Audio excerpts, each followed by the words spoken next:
Tartar sauce, oh, one of my favorite sauces, is a classic accompaniment to fried fish.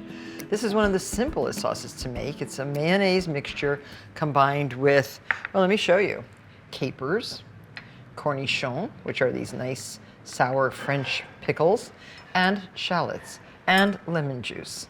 So let's get started. And now to 1/3 cup of mayonnaise. You can use a good quality store-bought mayonnaise for this, or if you have homemade, all the better.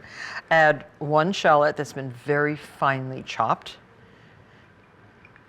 3 tablespoons of cornichons. These are the little French pickles, vinegary pickles, and you chop up very finely 3 of them.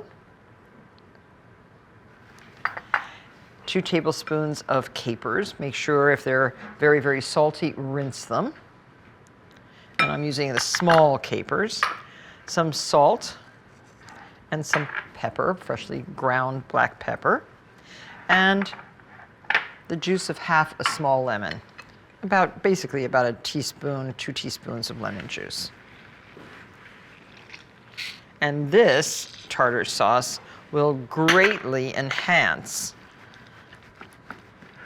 fish and chips, fried clams, fried oysters, or a delicious crab cake. Now you see there's lots of good stuff in the tartar sauce. And I'm going to put a little bit right here on the plate next to my crab cake.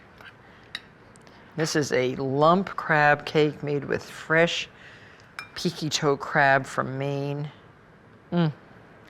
What a fantastic thing. Tartar sauce, as I just showed you, is the easiest condiment to make, and you can make it more tart or sweet depending on your taste.